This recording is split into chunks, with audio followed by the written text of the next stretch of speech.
साथियों नमस्कार।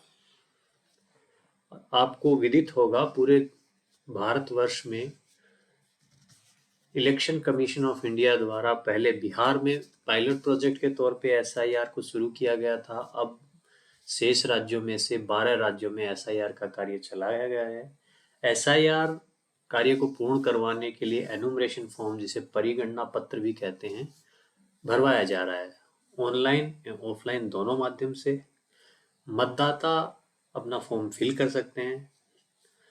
Enumeration form की एक महत्वपूर्ण सूचना जो इलेक्शन कमीशन ऑफ इंडिया द्वारा चाहिए गई है वो है 2002 में जो लास्ट एसआईआर ईसीआई के द्वारा करवाया गया था, उसमें या तो आपका स्वयं का नाम दर्ज है या अपने रिलेटिव्स का नाम दर्ज है या नाम दर्ज नहीं है। तीनों केस के बारे में अपन बात करेंगे।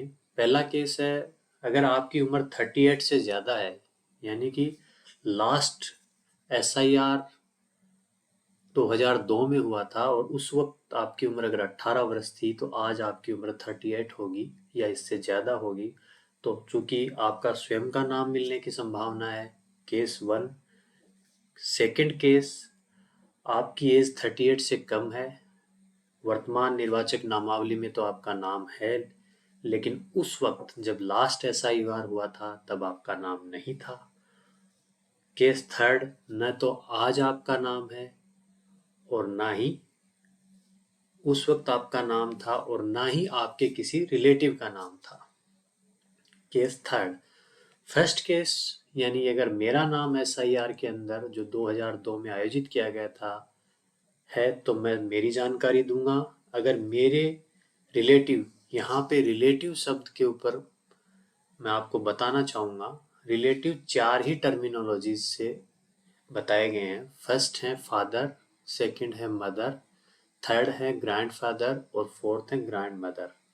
अगर इन चारों में से किसी का भी नाम अगर 2002 की वोटर लिस्ट में था तो आप उनकी सूचना एनुमरेशन फॉर्म में भरेंगे। और अगर फर्स्ट और सेकंड दोनों केस, यानी न तो आपका नाम दर्ज है और ना ही आपके किसी रिलेटिव यानी मदर, फादर, ग्रैंडफादर और ग्रैंड मदर का नाम दर्ज नहीं है, तो आप थर्ड ऑप्शन को चूज करेंगे। जब आप थर्ड ऑप्शन को चूज करेंगे तो आपके ईआरओ, जो भी आपके संबंधित क्षेत्र के ईआरओ हैं, वो आपको नोटिस इशू करेंगे। कुछ दस्तावेज आपसे चाहेंगे। अगर वो दस्तावेज आप उन्हें प्रोवाइड करवा देंगे तो आपका नाम वोटर लिस्ट में रह जाएगा, अन्यथा आपका नाम पृथक कर दिया जाएगा। अब जो फर्स्ट और जो सेकंड ऑप्शन है कि मैं अपना एसआईआर में नाम जो 2002 में एसआईआर हुआ था, मेरा या मेरे रिलेटिव्स का कैसे प्राप्त करूं, तो उसका क्या प्रोसेस है मैं आपको बताता हूँ। फर्स्ट प्रोसेस, आप अपने बीएलओ से भी पूछ सकते हैं और ये सूचना ऑनलाइन भी प्राप्त कर सकते हैं। तो ऑनलाइन का जो प्रोसेस है वो इस वीडियो में मैं आपको बताऊंगा। आपको voters.eci.gov.in पे जाना है। जैसा कि आप मेरी विंडो पे शुरू से ही देख रहे हैं कि ये वेब पोर्टल ओपन हो रखा है। इस वेब पोर्टल पे अगर आप ऑनलाइन इनोमिनेशन फॉर्म फिल करते हैं तो उसका ऑप्शन भी इसी पोर्टल पे है, और लास्ट एसआईआर में अगर आपको अपने या अपने रिलेटिव का नाम ढूंढना है तो वो भी इसी पोर्टल पे आपको मिलेगा। इसके लिए आपको देखिए राइट हैंड साइड पे फिल इन्यूमरेशन फॉर्म के नीचे ऑप्शन दिया है search your name in last SIR. इस पे जाना होगा। जैसे ही आप इस पे क्लिक करेंगे तो कुछ इस तरीके से ओपन होगा। आपसे आपका स्टेट पूछा जाएगा या आपके रिलेटिव का स्टेट जो 2002 में जिनका वोटर लिस्ट में नाम दर्ज था। अब कुछ वोटर्स ऐसे हैं जो वर्तमान में किसी अदर स्टेट में शिफ्ट हो गए हैं, उस वक्त किसी दूसरे स्टेट में था। तो जो आपको 2002 की वोटर लिस्ट जो लास्ट एसआईआर हुआ था, उस वक्त जहां आपके वोट या आपका मत जिस निर्वाचक नामावली में थे, उनको ढूंढना है। ठीक है, इसके लिए आप उस स्टेट को चूज करेंगे जब आप 2002 में जहां आपके रिलेटिव या आपका नाम दर्ज था। उदाहरण के लिए मैं हरियाणा ले लेता हूँ। आप जैसे हरियाणा पे क्लिक करेंगे तो कुछ 3 अदर फील्ड्स ओपन होंगी। पहला डिस्ट्रिक्ट, दूसरा असेंबली, तीसरा पोलिंग स्टेशन। फिर आप डिस्ट्रिक्ट फिल करेंगे। उदाहरण के तौर पे मेरा डिस्ट्रिक्ट गुड़गांव है, तो मैं गुड़गांव चूज करूंगा।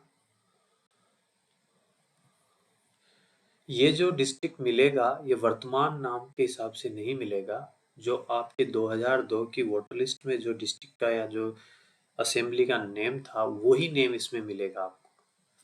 ठीक है। गुरुग्राम डिस्ट्रिक्ट के अंदर जो उस वक्त गुड़गांव होता था, असेंबली लेंगे आप, जितनी भी असेंबली हैं वो सारी दे देंगे आपको। जैसे मैंने चूज किया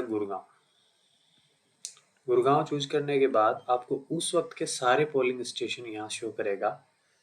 आप अपना पोलिंग स्टेशन यहाँ पे चूज करेंगे और व्यू करेंगे। इस आसान से तरीके से आप अपनी वोटर लिस्ट देख लेंगे। इस वोटर लिस्ट में आपको क्या देखना है? इस वोटर लिस्ट में सबसे पहले आपको आपका जो असेंबली कोड फर्स्ट, सेकंड, आपका पार्ट नंबर और थर्ड सीरियल नंबर, ये तीनों सूचनाएं आपको रिकॉर्ड करनी है, नोट डाउन करनी है। जब भी आप एनुमरेशन फॉर्म चाहे ऑनलाइन हो चाहे ऑफलाइन हो भरेंगे तो ये सारी सूचनाएं आपको वहां पे देनी होंगी।